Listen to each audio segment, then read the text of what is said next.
पण ते माझ्या बारामती, दौंड, इंदापूर, शिरोळ, पुरंदर, हवेली, पिंपरी चिंचवड सगळ्यांनी सहन केलं आणि आम्ही पण काम करत राहिलो.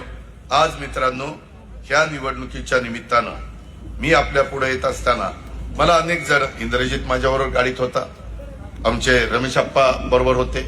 मी येताना इतकं जामिंग, आज रविवारचा बाजार असतो, साहजिकच गर्दी.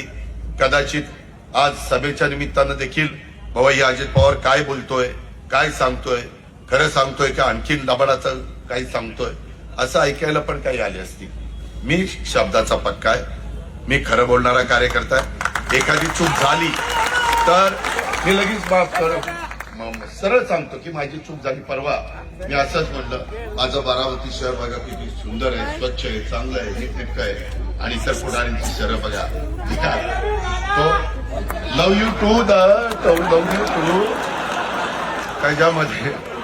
त्यामध्ये मी तसं बोललो, ती माझी चूक होती. मी असं भिकार कुणाला म्हणायचं कारण नव्हतं. मी फार तर बकाल म्हणलं असतं तर भावकी चाललं असतं, पण मी ते बोललो नाही. मी माघार घेतली, तो शब्द मी मागे घेतला. मित्रांनो, आज पिढ्यानपिढ्या